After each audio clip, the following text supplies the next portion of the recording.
What's going on? Welcome back to the channel. My name is Amy Nicholas, and in today's video, we are going over day 2 of my 20 day trades experiment. So to recap really quickly, I did a video about 2 or 3 days ago. Go back on the channel to find it, where I went into depth about what is this 20 trades experiment.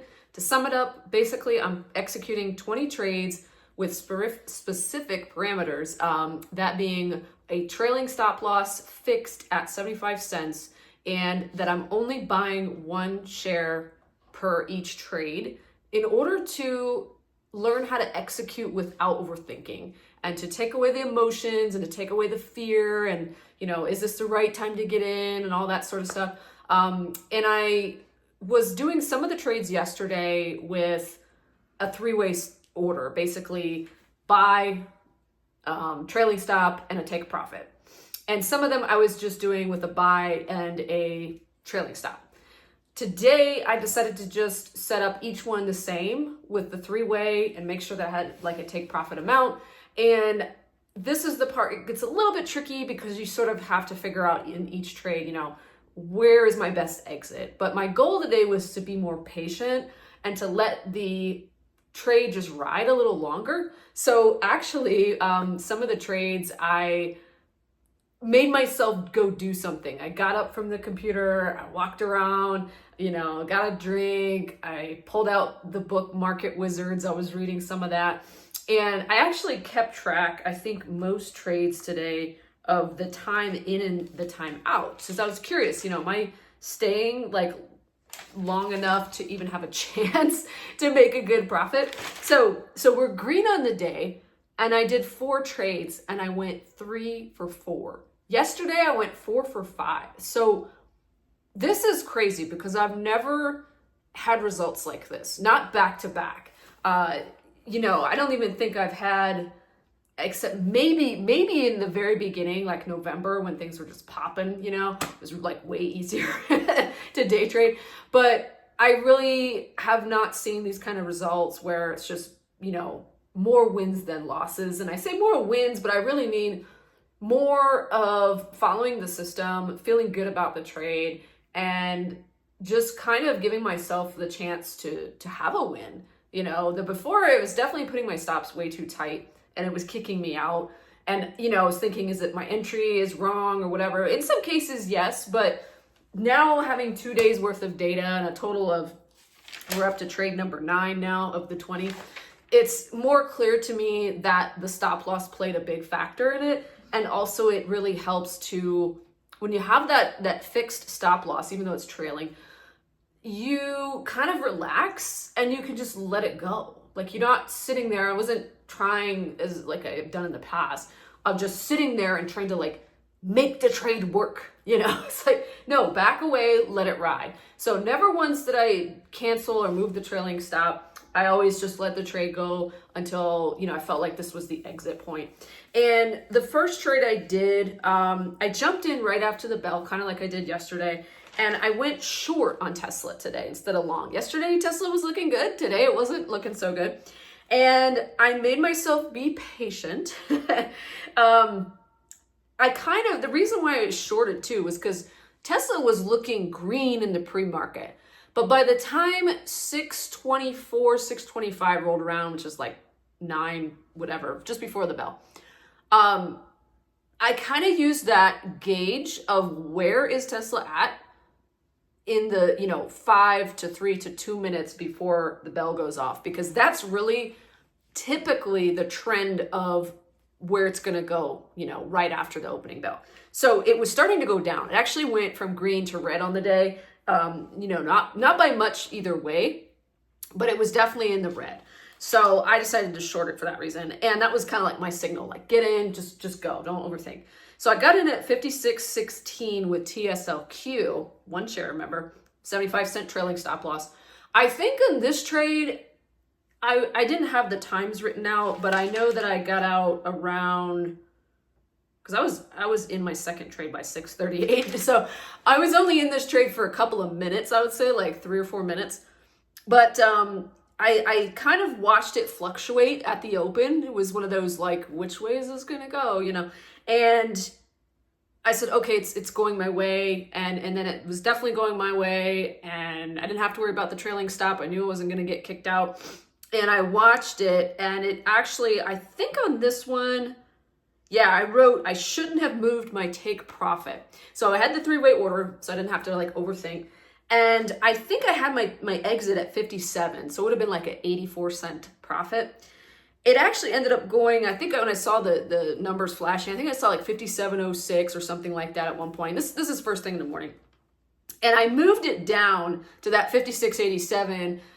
And it was like, why did I do that? Because then it was just maybe 20, 30 seconds later that it sold and I was profit. But then it kept going and I could have got like another, 15 cents profit. So, but of course, over like, a bunch of shares, that adds up, right? This is just one share, but still. So it was a profit of 71 cents, which I felt like was good, but, I'm risking 75. So of course I'm always looking for the better chance. And then of course I moved it too soon, which I shouldn't have done, but it's all good. So trade number 2, this is number 7 of the 20. I decided to trade Intel because Intel was moving this morning really up. And I was like, okay, I see kind of a potential here where it was kind of in the $24 range, 23, 24, like upper 23s. And I saw that it was going to tap like close to 25. So I was like, let me just jump in, see if I can ride the rest of this wave. I knew it was kind of at the latter end of the movement, but I still wanted to give it a shot. So I got in at 24 even. And this one I ended up getting, it was so interesting. I wish I had just looked at the metrics one more time because I thought I put my take profit at 24.55 because I was kind of like, you know what? I really don't think it's going to 25 now as I'm putting in the order. And later I'm thinking, why didn't I do 24.50? Like that would have made more sense. That's a logical number where people are probably going to sell and take a profit. And I didn't. And by the time I thought to move it, it was too late. It tagged 24.50. I would have been out with a profit. It got all the way up to 24.53 and my take profit was 24.55. And I was like, dang it. And I saw it just start to go kind of like wishy-washy and then start to come down as, the sellers were taking over. And I ended up actually getting stopped out on this one at 23.76. So it was only a loss of 24 cents because of my trailing stop. But I knew as I'm in the trade, I knew what the right thing was to do. It was just too late to do it at that point. I missed the high of the day, basically. I was this close though.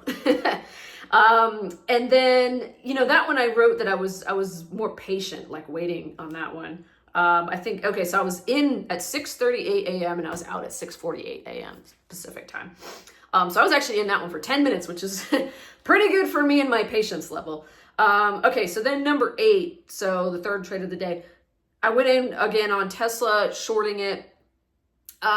This one, I remember looking and watching the price action, and I'm trying to use level 2 data just to kind of, just get familiar with looking at orders. But really, I think what's helped me is watching certain numbers get tagged on the price action. So I'm like watching, Robinhood's got a really nice, like bold thing over here, and what's going on there? I think it's frozen.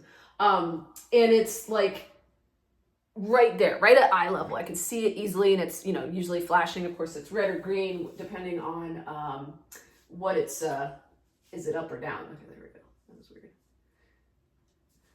Yeah, of course, good old Tesla here. And so that's what I was actually watching on this trade to give me a signal for entry. Now, of course, I'm looking at the chart as the candles and whatnot. And I switched from using the 3-minute chart to going back to a 5-minute chart and only glancing at the 1-minute chart. I found the 5-minute chart gives me more clear indicators of like time to go long, time to go short. And the 3-minute just was not helpful like I thought it would be. So yeah, sticking with the 5-minute, that's what I've got up on this chart here. And then I keep my 1-minute on my, my other monitor over here. And when I saw Tesla, it was ranging and it was at 238, and something told me like, if you see it tag anything in the 237 range, go short it. And as soon as I saw it, I think I saw like 237.92 or something like that. I was like, go. It was just like a clear bell, right? So I went short immediately. This one, I was kind of in a hurry to execute, just go. And I think I put in a take profit amount initially of like 80 or 85 cents.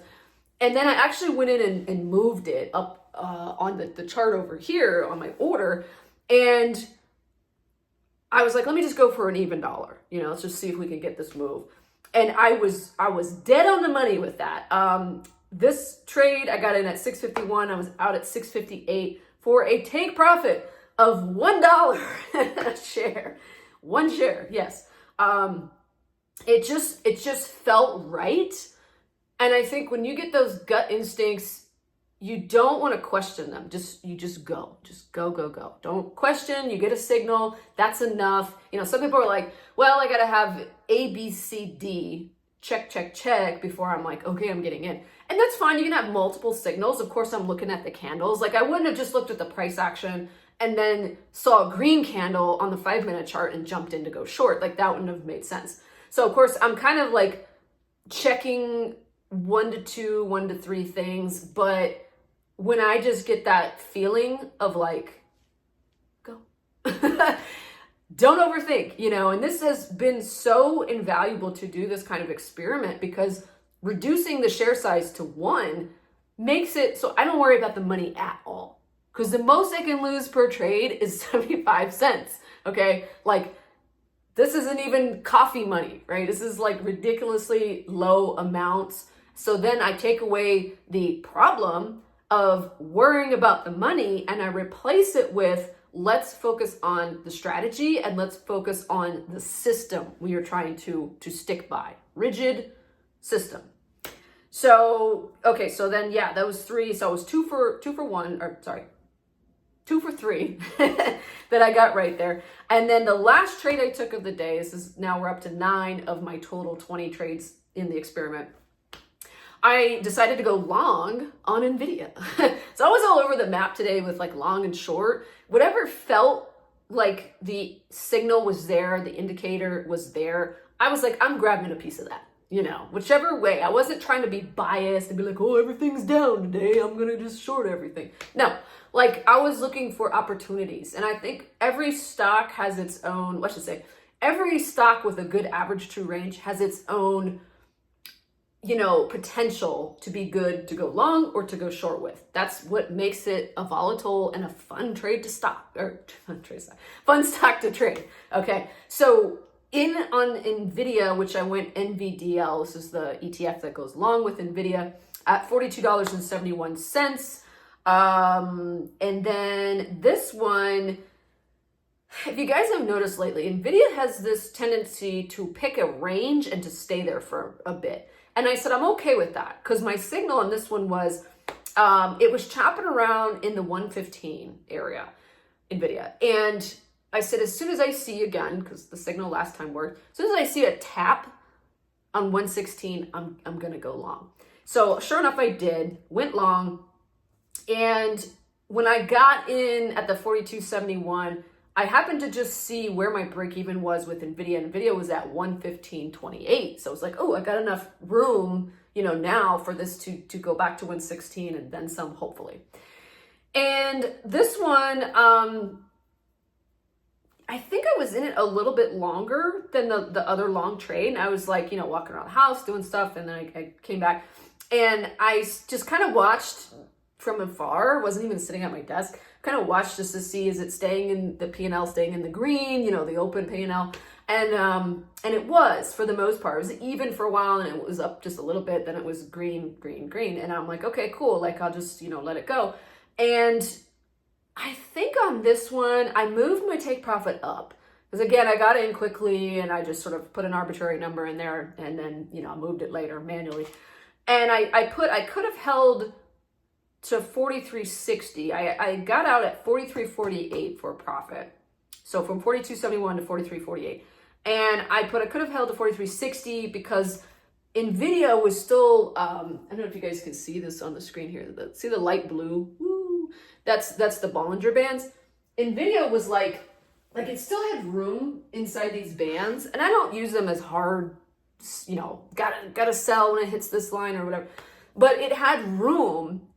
and it could show potential to go to 117. So I think when I got my take profit, I wrote down 116.30. That's what Nvidia was trading at that point. So basically I traded Nvidia from 115 to 28 to 116.30. And with the ETF, that ended up being a profit of 77 cents. So, you know, these inverse or 1.5x, 2x kind of ETFs, they're not always like exactly what they say. Because had I just traded one share of Nvidia, of course, I would have made almost $1, right? But the ETF gave me 77 cents. So it's not even quite 1x, right? And that's where the confusion lies. The main reason I trade these is because it uses such little capital. So, you know, you're buying shares for, you know, less than half the price of a whole share of a big, you know, name stock. So that's kind of why I do that. But you do have to kind of keep in mind that you're looking at almost two things at once. You know, I'm not really watching the chart on NVDL. I'm watching the chart on Nvidia, of course, to see where those moves are. And that's why I started kind of writing down where that actual stock was, and then of course what my in and outs was with the ETF. And then so the profit on that was 77 cents. And the total P&L at that point, I felt like, you know what, I'm done. I don't need anything else. I've had 4 good trades. You know, one I got stopped out, but it was very small. I felt like I kind of turned the corner a little bit from yesterday where I was talking about how it took it took 4 trades to make up for one bad trade. Well, bad, you know, one losing trade because the take profit wasn't very high. And today my focus was to be patient, let things ride a little longer, move the take profit up a little bit. And it worked out. It really did. I went, 3 trades for 4 and I made a profit of $2.25. You know, this is just trading one share. And you see, my profits are anywhere from, what was it? 71 cents to $1 per trade. And, that one that I got kicked out, I only lost 24 cents. So that's, it's just cool just to see like, hey, I made even more than $1 today. I made $2.25. And when I did the math for what I made yesterday of 43 cents, that was like a 427% increase. Yeah, granted, again, this is such small numbers. It's kind of silly, but it made me feel like, number one, I'm finding a system that's working. I'm finding a way to execute without overthinking and to take the motions of the money and put it aside. Don't even think about it. I try not to even look at the P&L on the trade itself. I know some people hide it. I don't want to hide it, but it's like, don't focus on that. Focus on your chart, focus on the things that are important, and then walk away. Like, just let it do its thing. You got in for a reason. Don't try to, just like, I gotta stare at the chart and make it happen. So that's what I've done in the past. And what ends up happening is you either do something stupid, you take profit too soon because you're like, oh no, it's going against me. Every time I've thought it's going against me, you know what I do? First thing I look at is I look at the MACD. And if I'm going long and the MACD is still pointed this way, even though I'm getting red candles, I wait. Because it's a 5-minute chart, I wait. And I'm like, okay, but the MACD isn't indicating that there's really any change in direction here. Not that I use it solely, but just when I feel like, oh my gosh, should I get out? And the couple of trades I had today where I got out with a good profit, I looked at the MACD because there was a couple times where I'm like, I don't know, should I exit now? Like, I'm green, I'm not green like super, a lot. I'm not even green over my risk amount. But the MACD helped me to just say, wait, no, let it ride, let it do its thing, be patient.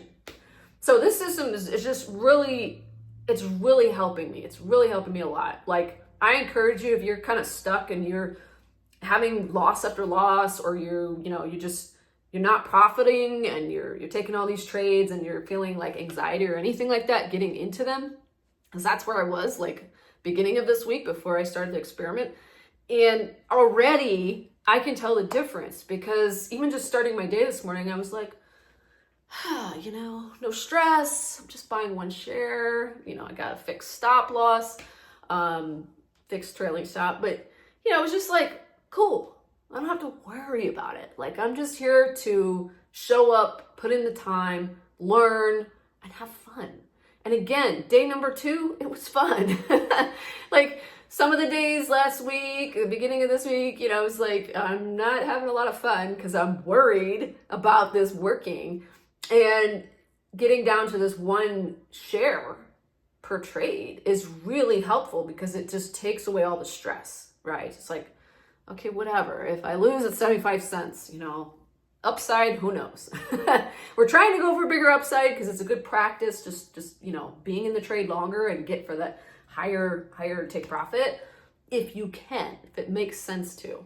But, you know, I'm the type, I'm not going to let something sit as an open trade all day, even though that's a day trade, like all day to wait for, you know, I'm the momentum trader. Like I'm like, give me the squeezes, the gap downs, like, you know, let me get in, take my profit and I'm out of here, you know? So I actually wrote down, I was done for the day by 7, my time, 7:18 a.m. So I only traded for 48 minutes today and I did 4 trades. I thought that was pretty good. So anyways, guys, feel free to check out the day trading resources I've put together. This is like all the stuff that's helped me to get to this point. Okay. I even put the video that gave me the 20 trades experiment idea by Mark Douglas as a speech he did. I put all of these resources in a working Google document. You just got to click the link, put your email, type 0 and you get it for free. And then you'll have access to that document, which I'll keep updating as I go. I'll keep putting, you know, more stuff in there. And if I feel like, you know, I need to change something, of course I will, but use it, refer back to it. And I hope you guys are, you know, just stay consistent. Whatever you're doing right now, whatever small thing you feel like is helping you, even if you're not profitable, even if you're not anywhere near where you want to be, but it's kind of working, be consistent. Like that's why I'm like determined. I'm going to do these 20 trades fixed, 75 cents, trailing stop, you know, 1 share each. Like I will finish this. It'll probably, you know, because tomorrow's Friday, I doubt I'm going to do like 11 trades tomorrow. So it'll take me into next week, which is totally fine. Then no rush. But it gave me the idea that once I finish this one, I'm going to do 2 shares each on the next one. So that's kind of the idea, is like, I'm just going to slowly build up my confidence where the money is no longer an issue, because I'll go from doing 1 trade or 1 share per trade to 2 shares per trade. Big deal. Might lose $1.50, you know, and just keep doubling down. And if ever I get to a point where I'm like, whew, you know, I just doubled and I'm going from whatever to whatever, and it doesn't feel great, then I'll backstep it, you know, or bump up a quarter, you know, instead of like trading 10 shares, I'll go down to like 7 or something, you know, whatever feels right, where you can eliminate the issues that crop up with trading. They're all mental, right? I think most of us will agree the issue is not, you know, lack of resources or lack of education available or lack of tools. The issue is the mental side of this, and it's you against you. And if you overcome these mental barriers one by one, I think eventually you'll just be like on your way. The money just takes care of itself at that point. Like, I'm not trying to win in these trades, and yet in 9 trades I've won 7 times. I've only lost twice. Red twice. And I've never had that kind of a streak before, because I'm not focused on winning or the money. I'm focused on the process, right? And I'm having fun. So anyways, guys, that's all I got for you. Take care. Feel free to subscribe if you want to hang around with us and learn more from this day trading experiment. Like I said, I'm going to keep doing these. So I'll see you on the next one.